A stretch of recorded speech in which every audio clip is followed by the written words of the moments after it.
कुछ डिशेस जो है ना वो हमको बड़ी मुश्किल लगती हैं क्योंकि वो हमारे कल्चर से नहीं होती। जब मैं छोटा था, तो छोटा मतलब 10-11 साल का था, तो मैं अपने अंकल के साथ, फूफा के साथ रहता था जो फ़ौजी थे, और बगल में एक तमिल फैमिली रहती थी। और जब वो लेमन राइस बनाते थे मुझे लगता था कि भाई ये तो मतलब क्या बना दिया है। मतलब उसके बाद मैं कॉलेज आया, कॉलेज में भी मुझे लगा ये लेमन राइस तो बहुत मुश्किल है, मैं नहीं बनाऊंगा। धीरे धीरे समझ में आता है कि यार लेमन राइस में तो कुछ है ही नहीं, बस छोटी मोटी चीज़ें, तो आज बना लेते हैं भाई। ज़िंदगी में पहली बार पूरा लेमन राइस मैं बना रहा हूँ। शुरू करें। Rolling and action.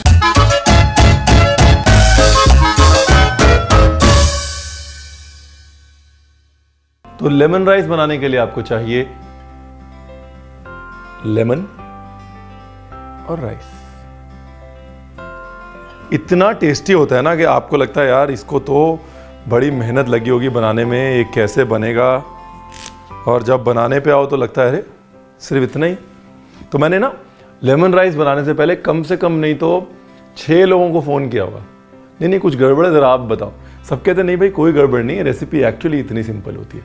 तो अभी जो मैं रेसिपी बना रहा हूँ वो ललिता की रेसिपी है, जो हरिहरन जी जो हैं सिंगर, उनकी वाइफ, अच्छे दोस्त हैं।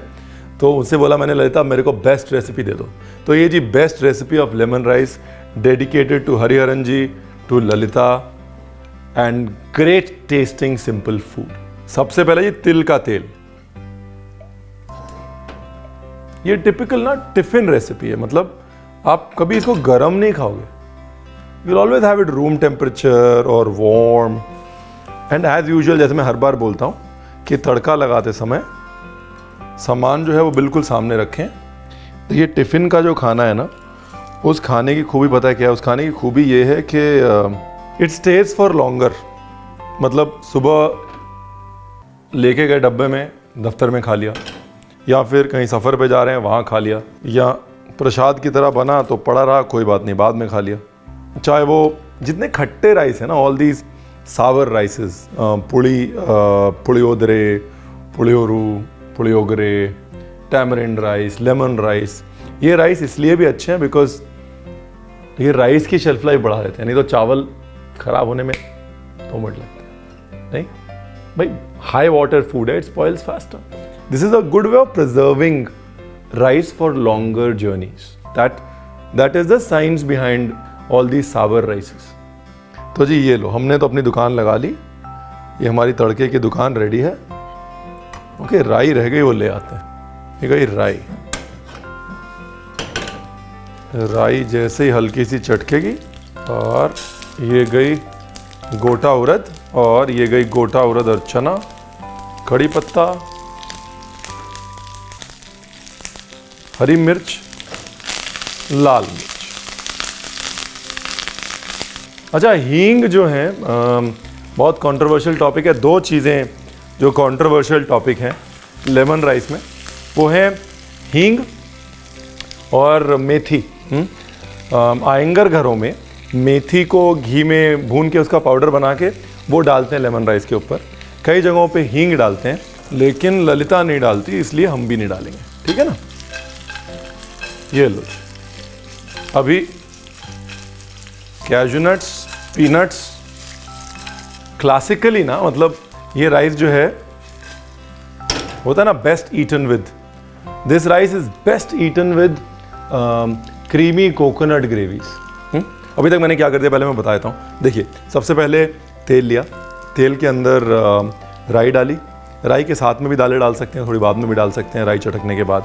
उसके बाद सूखी मिर्च डाली, सूखी मिर्च के बाद हरी मिर्च डाली, कड़ी पत्ता डाला, उसके बाद याद है ना आपको, सारे नट्स डाले, और यहाँ तक इसको ले आए। ठीक है जी। परमेश्वर अंकल को पता होता था कि भाई रणवीर को पसंद है, इसलिए घर पे जब भी लेमन राइस बनता था हमारे यहाँ भेज दिया जाता था। और मुझे लगता था ये तो बहुत मुश्किल है, ये तो हम बना नहीं सकते। जब आप एक कल्चर में बड़े होते हैं ना, तो आपको दूसरे कल्चर की चीज़ें मुश्किल लगती हैं। आपको लगता है नहीं ये तो हम कर नहीं सकते। लेकिन धीरे धीरे समझ में आता है कि यार कहानी यहाँ भी वही, you need to cook simple food and the taste automatically comes. This is a perfect example. अच्छा, जैसे ही तेल का टेम्परेचर थोड़ा ठंडा हुआ, इसमें टर्मरिक डालनी है जी, हल्दी डालनी है, क्योंकि अगर गर्म तेल में डाल दे तो फिर हल्दी येलो करने की बजाय ब्राउन कर देगी जी राइस को, और आप कहेंगे रणवीर आपने बताया नहीं। येलो होना चाहिए, ब्राउन नहीं। और अब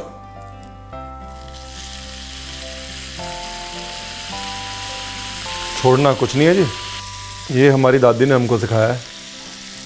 हम लोग हैरान रह जाते थे कि मतलब हम लोग नींबू निचोड़ के और दादी को देते थे, और दादी हमेशा वो ऐसे हाथ में लेती थी और उसको ऐसे निचोड़ के ना कुछ उसके अंदर से निकाल ही देती थी। और she was an old frail woman, 65 year old woman, जो ऐसे करके कुछ ना कुछ निकालती थी। हमको लगता था यार ऐसा कैसे है कि हर बार हम पूरा जोर लगाते हैं फिर भी जूस रह जाता है। तो दादी कहती थी देखो, जो नींबू का जूस पूरा निकाल लेना मतलब उसके हाथ में बरकत है। तो इसलिए जब मेरे हाथ में नींबू आता है ना, मैं पूरा जूस निकाले बगैर छोड़ता नहीं। यही चीजें याद रह जाती हैं जी। अभी डाला नमक, ठीक है, और अब राइस। लेमन राइस में बासमती राइस इस्तेमाल नहीं करते। कोई भी शॉर्ट ग्रेन राइस यूज़ करें। अगर आप नॉर्थ से हैं तो सोना मसूरी ले लें, कोलम ले लें। शॉर्ट ग्रेन अच्छा एकदम जूसी वाला राइस यूज़ करें जिसका फ्लेवर न्यूट्रल हो, ताकि अननेसेसरीली चावल का फ्लेवर तड़के के फ्लेवर से इंटरफेयर ना करे। और बहुत सारे लोग मेथी और हींग इसमें इसलिए नहीं डालते बिकॉज हींग और मेथी का फ्लेवर स्ट्रॉन्ग होता है, वो चावल और नींबू के डेलिकेट फ्लेवर के साथ इंटरफेयर करता है। ठीक है जी, डन। अभी बस पानी का मारना एक छींटा, ये पानी का छींटा मार के देना है इसको ढक। और एक और ट्रिक है, वो ट्रिक ये है कि कड़ी पत्ता लेना है, हल्का सा नमक डालना है और नमक के साथ उसको ऐसे क्रश करके तोड़ लेना है, ठीक है। और लास्ट में ये कड़ी पत्ता डाल देना है उसके ऊपर फॉर दैट फ्रेश फ्लेवर। ठीक है, कितना सिंपल है। अच्छा, दो चीज़ों का ध्यान रखना है। एक तो ये कि फ्राइड राइस नहीं बना रहे, इसलिए उसको ऐसे सौते नहीं करना। पानी का छींटा दिया है ताकि बस वो उसको दम मिल जाए, है ना, बहुत ज़्यादा उसको फ्राइड राइस की तरह भूनना नहीं है। दूसरी चीज़, लेमन जूस डालने के बाद यहाँ तुरंत थोड़ा पानी डाल दें, या फिर लेमन जूस ठंडा होने के बाद डालें, एटलीस्ट रूम टेम्परेचर पे आने के बाद डालें, उससे लेमन जूस की कड़वाहट नहीं आएगी। तीसरी चीज़, जब भी इसको खाएं तो क्रीमी जो टेक्सचर्स हैं, जो बात हमारी बीच में रह गई थी, उनके साथ बड़ा अच्छा जाता है। जैसे अवियल या कुट्टू, जिसमें कोकोनट की क्रीमीनेस का इस्तेमाल होता है, उनके साथ ये बहुत अच्छा जाता है। Mild creamy flavours will go really well with this, क्योंकि टैंगी एंड शार्प है ना। ठीक है जी, ब्यूटीफुल। ये सी दैट, इसमें क्या है ना, if I have to break it down for you, इसमें नटीनेस है दालों की। दाल जो ब्राउन होकर नटी हो गई है ना, उसकी नटीनेस है, राई की नटीनेस है, अगर मेथी पड़ती है उसकी नटीनेस होती। साथ में शार्पनेस है मिर्ची की, दो तरह की, एक ताज़ी शार्पनेस हरी मिर्च की, और एक सदी हुई सौंधी शार्पनेस लाल मिर्च की, और तीसरा खटास नींबू की। That's it. Some people add a pinch of sugar. कुछ लोग जो है वो बिल्कुल एक चुटकी भर शक्कर डाल देते हैं खटास को बैलेंस करने के लिए। कोई ज़रूरत नहीं है वैसे तो, बट जस्ट सेइंग कि अगर आप शक्कर डाल रहे हैं तो ऐसा नहीं है कि बहुत बड़ा पाप हो जाएगा और मैं आपसे बात नहीं करूँगा।